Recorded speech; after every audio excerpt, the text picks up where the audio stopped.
welcome back to my channel, or welcome if you are new. If you are new, my name is Shannan and I do kind of lifestyle vlogs, homey vlogs, Disney vlogs when I'm able to, travel vlogs, just basically our adventures. But as well as that, I am a new mum. I gave birth just over 10 weeks ago, and I actually had a home birth. If you've not watched any of my other videos, it might make more sense if you go and watch our birth story video, and I also vlogged the birth as well, or parts of it. I will link them in the description box below if you did want to go and check those out first. But off the back of my home birth, I've had a lot of questions and interest and just people wanting to know a bit more. Basically, you guys quite often ask me over on my Instagram, which if you don't already follow, I will pop it just here, is at ShannanLorraine. And yeah, since having Buzz, quite a lot of my questions in my inbox are about the home birth, so I thought it was only right to make a video just to let you know kind of the top things I think kind of are quite important to have for a home birth, or at least they were for me. Obviously everyone is different, but for us living in England with our NHS system and stuff, this is what was required of me and what helped me. I will also say, sorry that my hair is such a mess. When you've got a baby, sometimes you just have to choose between hair or makeup, and today makeup won. But anyway, let's get into the essentials. So first of all, I had a home water birth, so my essentials might be more kind of linked to a water birth. I've not had a land birth, I think that's what they're called, so I don't know the essentials needed for those, but I'm sure a lot of them kind of, a home birth's a home birth, I'm sure a lot of it does kind of go together anyway. But for a water birth you will need a birthing pool. I do think that some trusts in England, and maybe if you're somewhere else in the world, provide a birthing pool if that's what you want.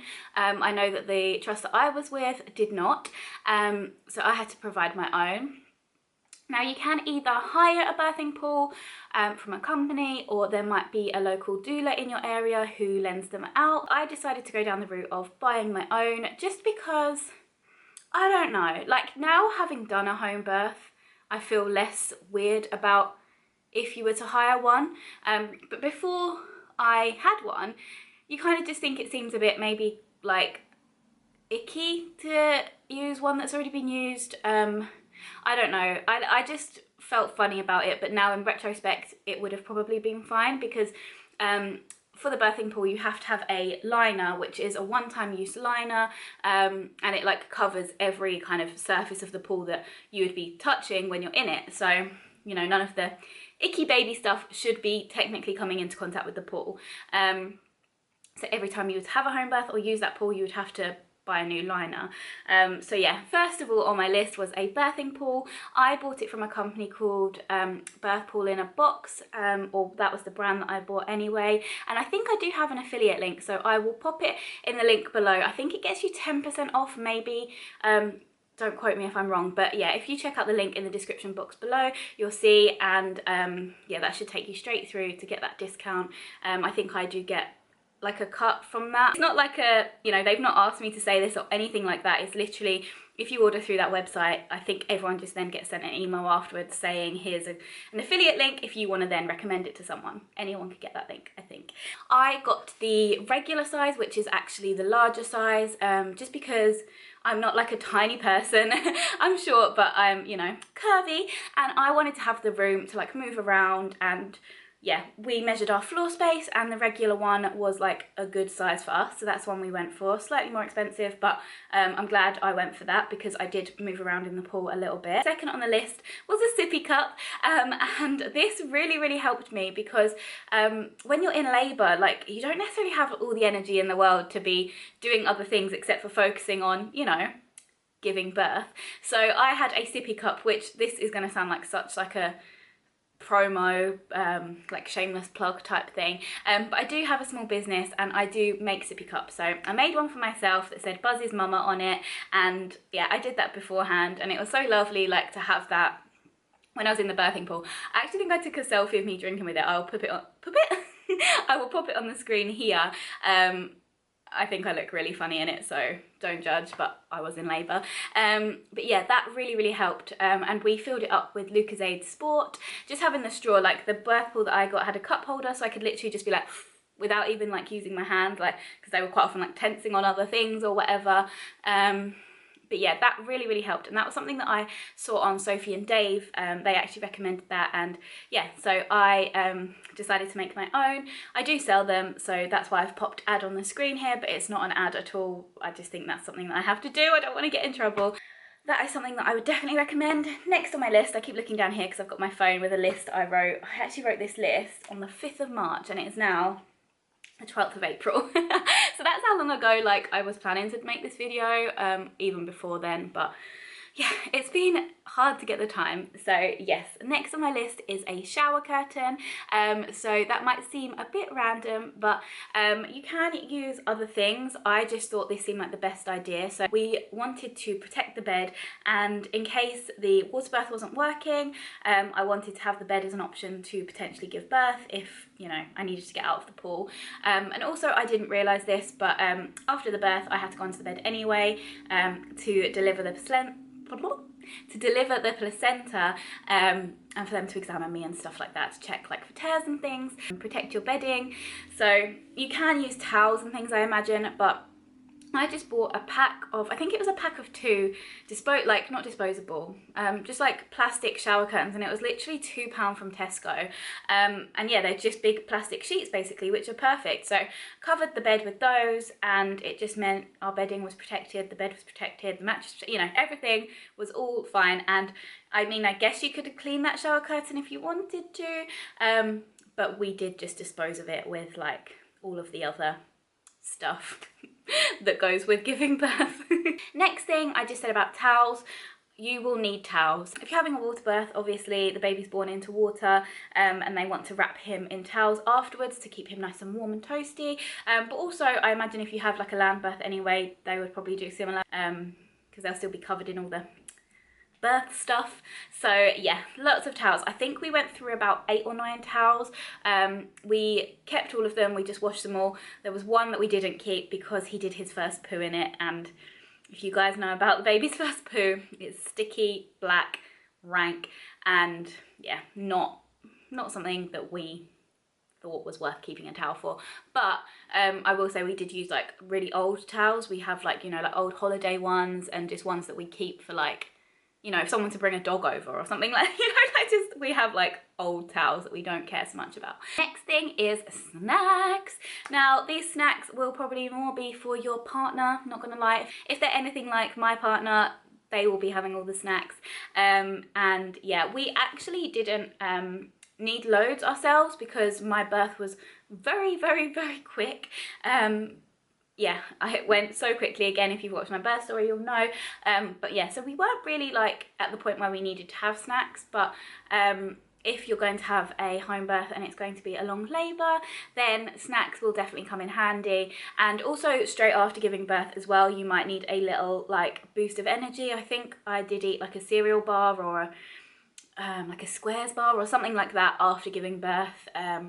But yeah, just stock up on all different kind of snacks. So you won't know what you fancy, so it's good to get like a good variation of things, because you don't want to like only have one snack and then just really not fancy that snack, because you know when you're pregnant, you don't really get to choose what you fancy or not, do you?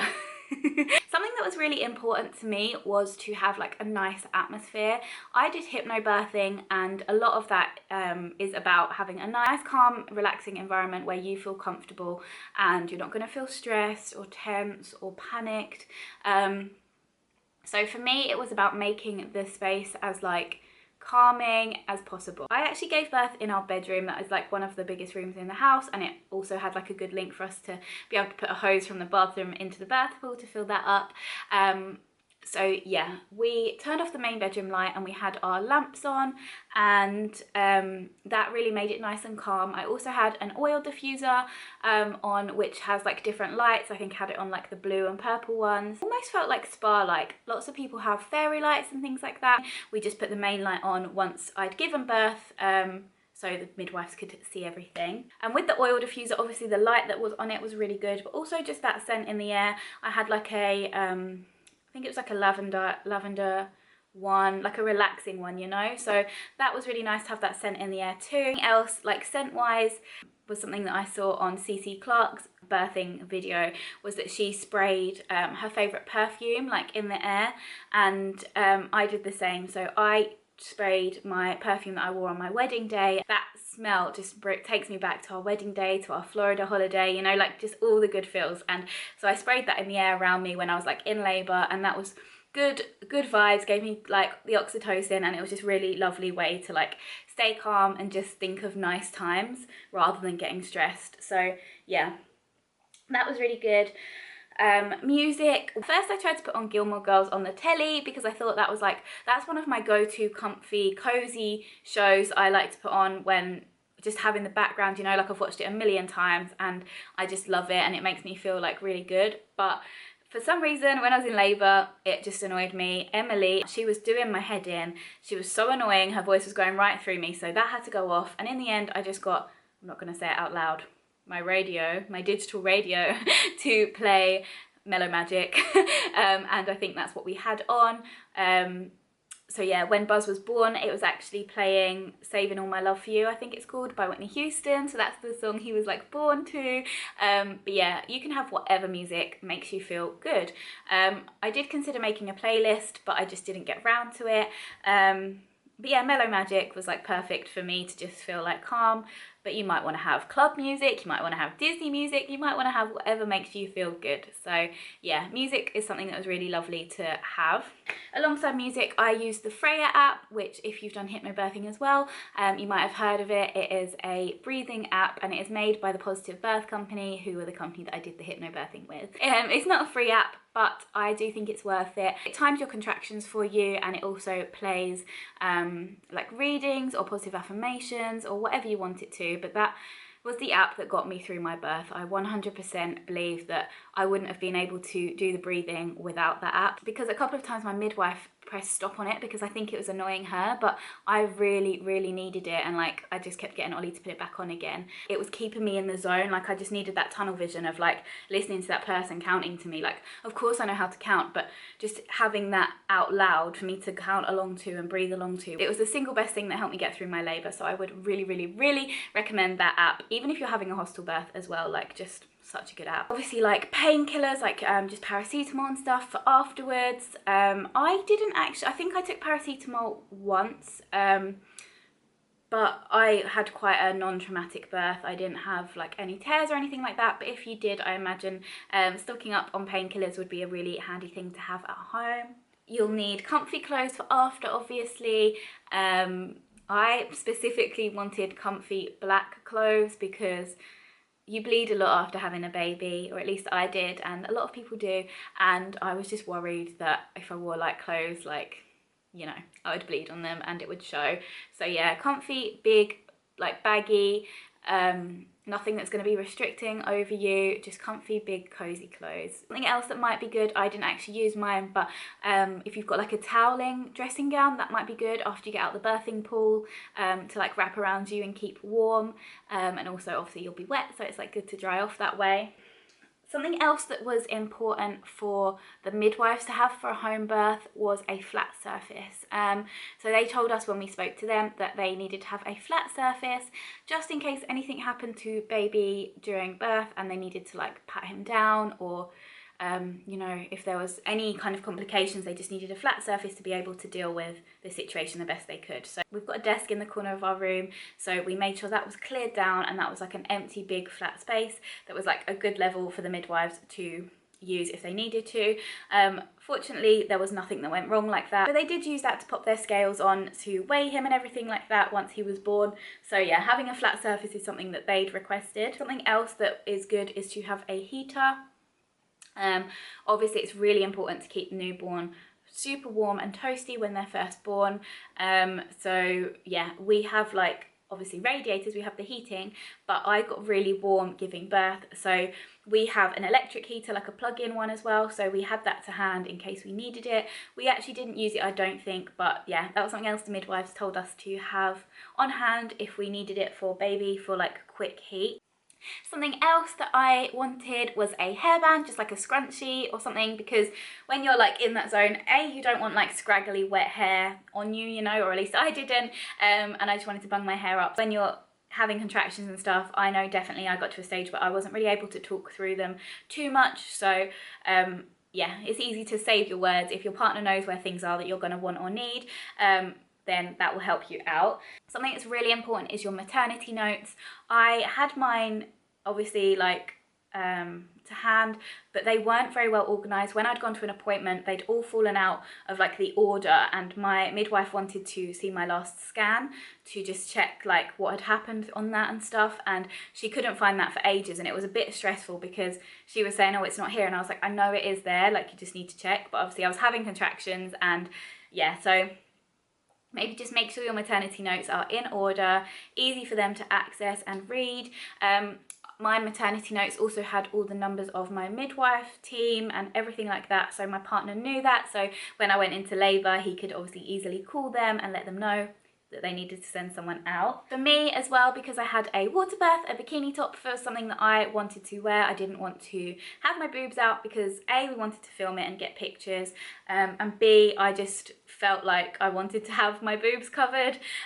Literally each their own. I know loads of women don't, especially if you're planning on breastfeeding and stuff like that and whatever, but for me I wanted to wear a bikini top. Something else that might come in will be a bucket or something if you end up being sick. Luckily I didn't, but lots of women are sick during labour, so having a bucket to hand, or at least knowing again where one is in case you need it, is something that might be handy. I also had a hospital bag packed.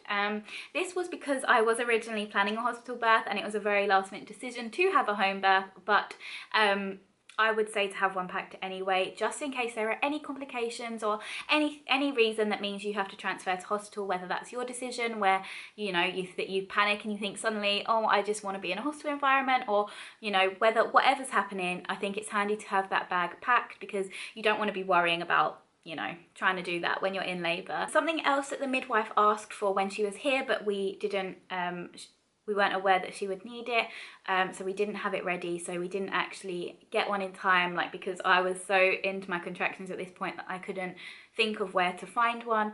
But Ollie was looking for a mirror, because the midwife had asked for a mirror so she could see the progression of the baby under the water. So once the birth was done and everything, I was like, why is my makeup bag like open and why is everything everywhere? And Ollie was like, I was trying to look for a mirror. And I was like, oh my god, imagine if you just dunked my like Charlotte Tilbury powder in there because it had a mirror attached or something like that. But yeah, just a handheld mirror was something that the midwife said would have been handy to have, but yeah, we were fine without one, and I'm surprised they don't bring one, to be honest. But I think that is everything that I think was helpful for our home birth or our home water birth.